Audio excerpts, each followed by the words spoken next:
unseen. He is our creator, He is our sustainer, and He is... Mercy of Allah be with you all. And welcome to the 12th segment on the series Peace and Justice for All. In this segment, we resume our discussion of verse 123 in chapter 9 in the Quran, which on the superficial appearance of it, it sounds like sanctioning Muslim fighting against those tribes or nations that grid them about. When Muslims say that there were a great deal of ganging up against them, it is not because of any attitudes of victimhood. There are some good reasons behind that, and we find some historical reference to that or allusion to that. The rulers of those two tyrannical empires were very bad. And read history, not read Muslim history, read their own history, what they did to their people when they throw them to the lions or get the slaves to kill one another or fight with one another while people are sitting there entertaining as if they're watching a soccer game or something of that nature, or football. We know about their exploitation and suppression and overtaxing of people in countries like Egypt, which they invaded and became almost like a plantation to help the masters in the central Byzantine Empire. Now, with the message of Islam, they knew what they were doing. The message of Islam called for human equality, for human dignity, and started the gradual process actually of cancelling the institution of slavery, at least beginning with the liberating people spiritually and as humans, and gradually opened the way so that in a smooth way slavery will disappear. It called for equality of human beings, whether king or pauper, that they all equal before Allah. It called for justice. All of these teaching of Islam and values of Islam were going against not against other religions, because we share that with other religions, but against the agenda of people who were hiding behind their religions or claiming to be what they are, but in fact they were nothing but utter and sheer tyrants. Now that message obviously was a threat, to the point that it was reported that one time when one of the rulers was listening to what Muslims say about their message, he made a comment.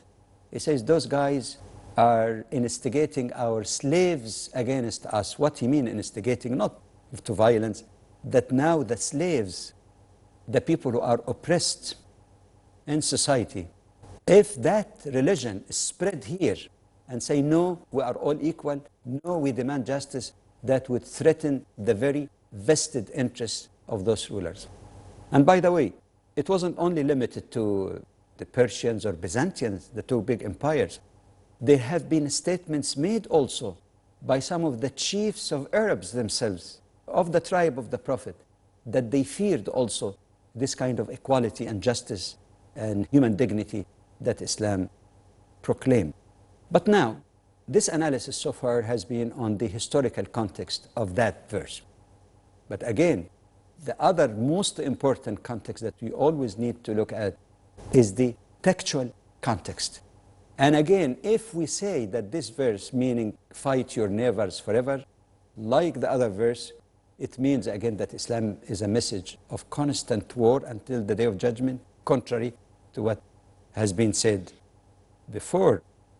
It contradicts also the prohibition or restraint on Muslim to fight any non-Muslim, irrespective of background, if they're not fighting them because of their religion or committing aggression or oppression against them.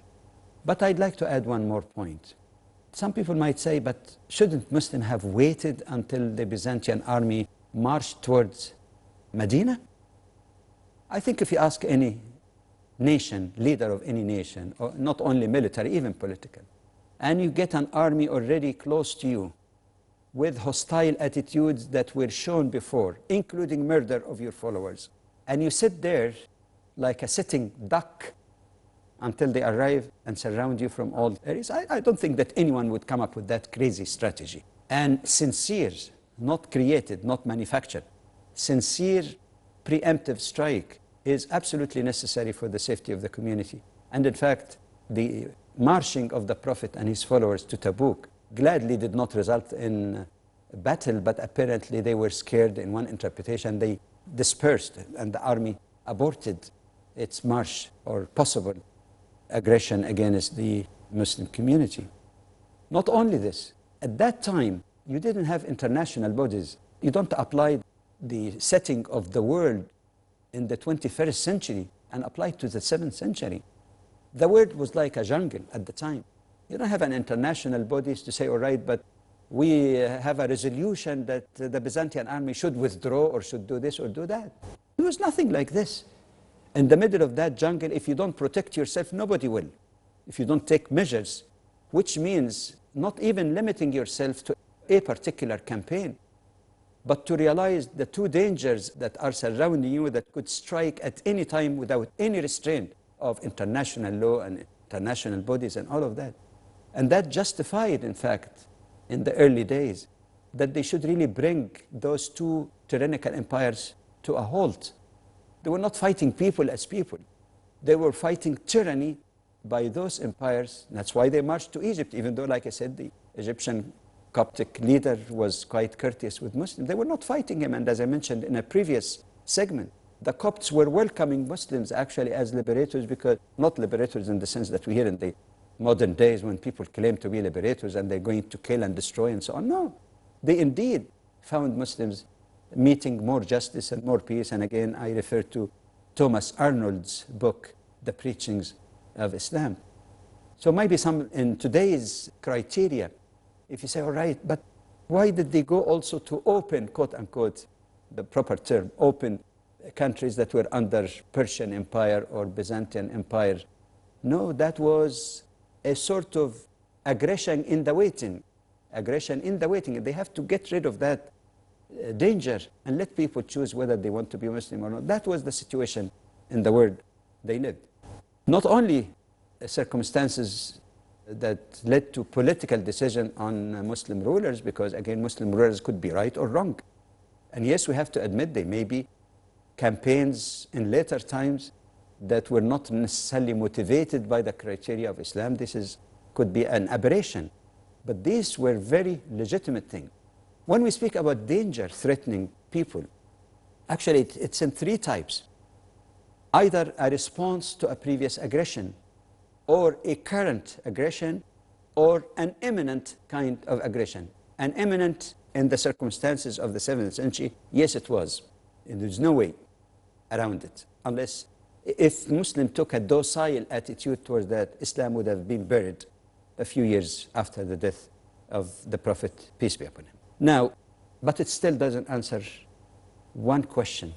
Remember in the previous segment when we translated or gave free translation of verse 29 in chapter 9 that spoke about fighting people of the book, which has been explained in some detail. But it also says, until they give jizya. At that time, I said, let's use the term roughly poll tax. Poll tax. Now, let's come to that as promised.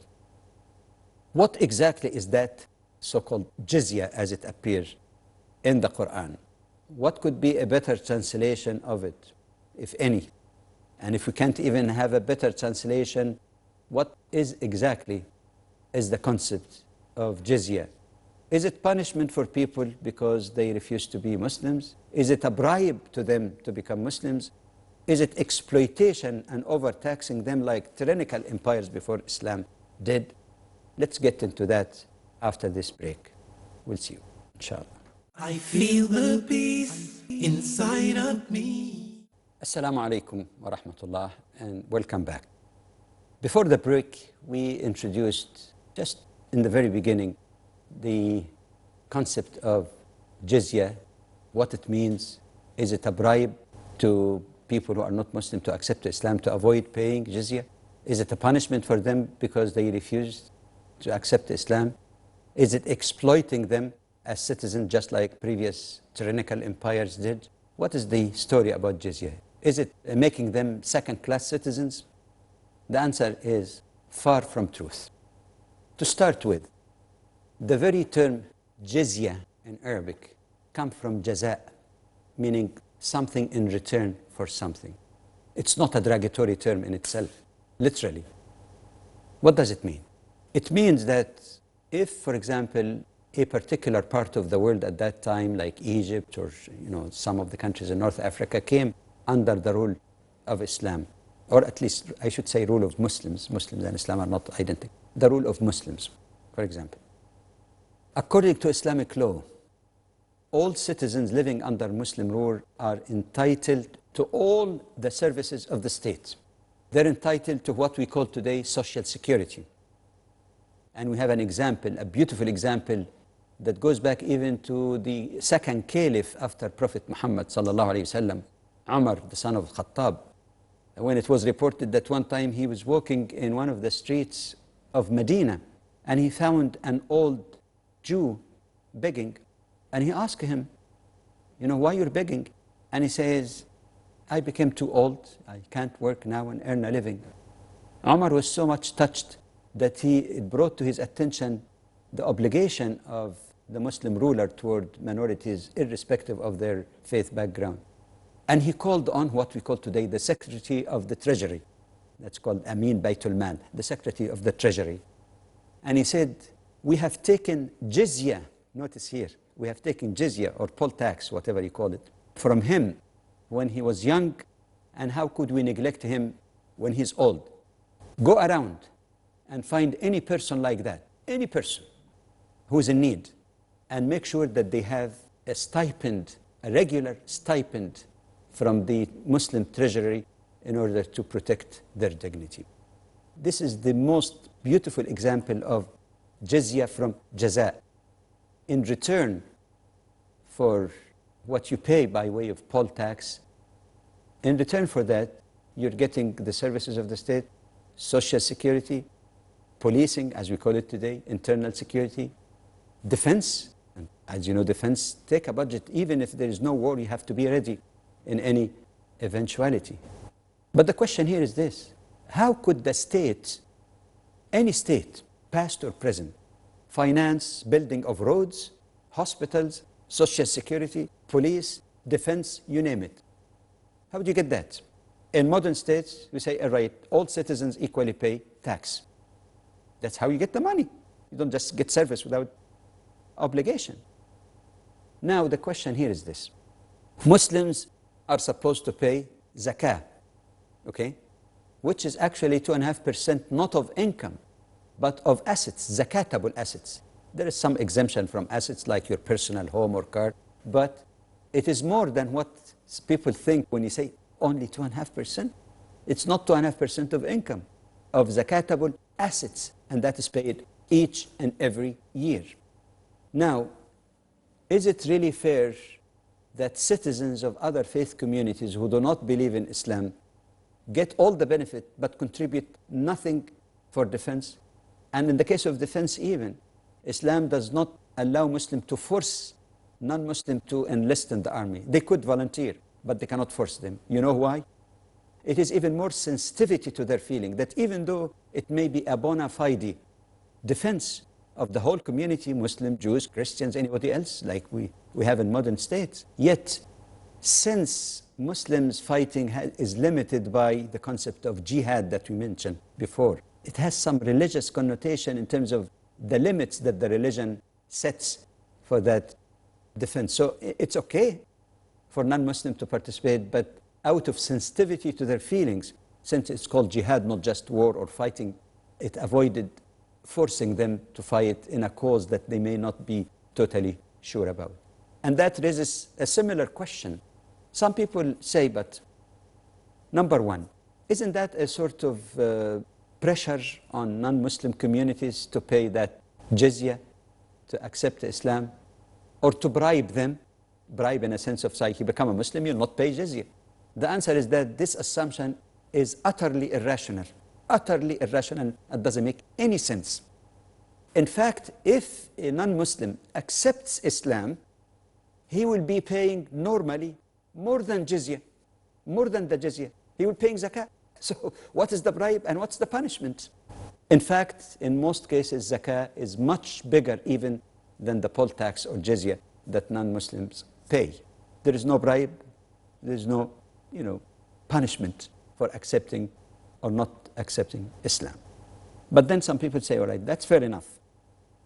But doesn't that show that they are second-class citizens? Why not just be like modern days taxing? Pay the same zakah that Muslims pay. Two answers. They would have a disadvantage financially becoming Muslims because, like I said, zakah would exceed even what they were paying. Secondly, zakah is not exactly the equivalent of tax in the secular systems. Zakah had some functions, and it serves also some of the functions of taxes in our modern state. Yes, because like I said, it could be spent on roads, hospitals, police, defense, you name it. Yes, there's no administration. But zakah for the Muslim is more than a tax. It is above all one of the 5 pillars of Islam. It's not paying tax because you have to, but because you believe in Allah, you make it as an act of worship of Allah to pay zakah. Now, it would be good for the Muslim treasury to ask non-Muslim to pay zakah instead of jizya. There would be more revenues this way. But more importantly, even if the revenues or the jizya is exactly equivalent to zakah, suppose even, which is usually not normally the case, there is also a question of sensitivity to the feelings of people.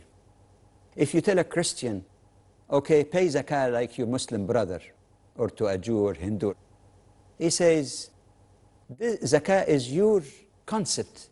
It's one of your faith pillars of Islam. It's one of your acts of worship.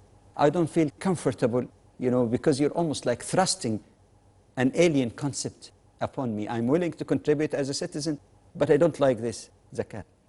So you say, okay, call it jizya, jaza, in return for not paying zakah as the Muslims do, in return for being entitled to all the services of the state, all right, pay something.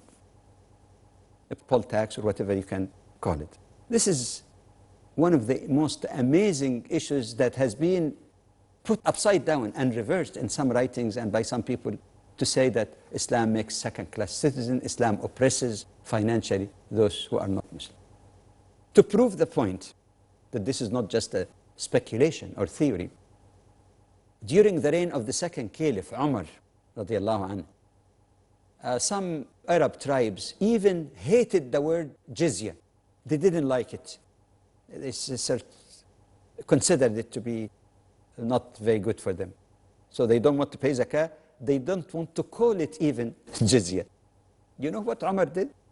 He says, okay, don't call it jizya, call it charity. See the sensitivity? Even though they are obligated to contribute as citizens. But just because they didn't like the term jizya, he said, all right, pay it as charity. Let alone when you tell people, no, pay zakah to be equal with your Muslim brothers and sisters. This issue is totally absent from many people's mind, and unfortunately all kind of theories, books are written about dhimma, about this kind of right of covenanted people living under Muslims, under Islamic law. Now, something else about jizya I think need to be made clear, because it is subject to mistranslation oftentimes and or misunderstanding even by some Muslims as well. You might recall when we quoted the verse, that's verse 29, and then it ends by saying, until they gave, those who are showing hostility, until they gave jizya, and the Arabic term, حتى يعطوا الجزية عن يد وهم صاغرون, عن يد وهم صاغرون. And some people unfortunately misunderstood that to mean عن يد, that means that when they give jizya, some people came with this strange idea that their hands cannot be above the hand of the person collecting jizya. So they have to actually to put their hands down and then he picks it up. Some even went into gross misinterpretation by interpreting the term صاغرون, that while feeling themselves humiliated. This is a far erroneous translation from the spirit of the Quran and the context of it, and even in the Arabic language. عن يد doesn't mean that you put your hand down when you're paying jizya. Yad is used also in Arabic to refer to power or ability. That's the proper meaning of it. And yad in here then means they pay jizya if they are able. This interpretation is supported by the basic position taken by Muslim jurists throughout history, that jizya or the poll tax is not per head. That's why I said the translation even to poll tax may not be that accurate. Because if you say poll tax and you have a person who's poor and a person who's rich, each one would have to pay per head, but that's not the case. Jizya in Islamic Sharia is only to be paid by those who are able and they have the means. It is not imposed on a woman, for example. It's not imposed on a poor person or old person who doesn't have the means to pay. Jizya is not imposed on a child. So that's one observation. And the word صاغرون here has been also misunderstood. Because in the Arabic language, صاغرون could have two meanings, one or two meanings, at least. One meaning is negative in its connotation, which some people perhaps have taken that uncontextually, which mean actually صاغرون, that from صغار, that humiliated. But even that meaning, which is not the accurate term, might apply to only a certain situation of people who showed arrogance and aggression and fought against Muslims, and finally, they were defeated. So in that sense, then, صغار here means that they have to pay that token of peace. Token of peace that now, we're symbolically saying that we are peace with you, and we're giving that token every year. But in the majority of cases, really, it deals with jizya paid by people who are already citizens. That was the great majority of people, citizens of the new common Islamic commonwealth. So صاغرون has also another meaning accepting the authority of the government. Accepting the authority of the government. And I submit to you that this is not a humiliating term at all. If you're living in a country, whether it's India or United States or anywhere else where there is a tax system, when you pay taxes to the government, this is a tacit approval or acceptance of the authority of the government and its right to collect taxes. Isn't that the case? So in that sense, everybody, Muslims and others, are صاغرون, i.e. accepting the authority of the state. One final comment on jizya in particular, that according to some modern jurists who try to also understand Islam in the light of new circumstances, like Dr. Abdul Karim Zaidan, they said the notion of jizya in modern societies now, even Muslim societies where the tax system is the predominant one, the distinction actually may be removed. So if you are under Islamic regime, a Muslim would be paying what is so-called taxes under most of those regimes, but he considered zakah. Some countries allow to have the exact name zakah. So he would be paying, the non-Muslim citizens would be paying also taxes where they are equal also with their fellow Muslim citizens. We'll stop at that and hope to meet, inshallah, again in the 13th segment of the series. Assalamu alaikum. Peace in you, peace in me, peace for everybody. Fresh, pure, holy peace. Oh, peace in you, peace in me, peace for everybody. Fresh, pure, holy peace. I feel the peace, inside of me. A complete tranquility. I remember Allah, He remembers me.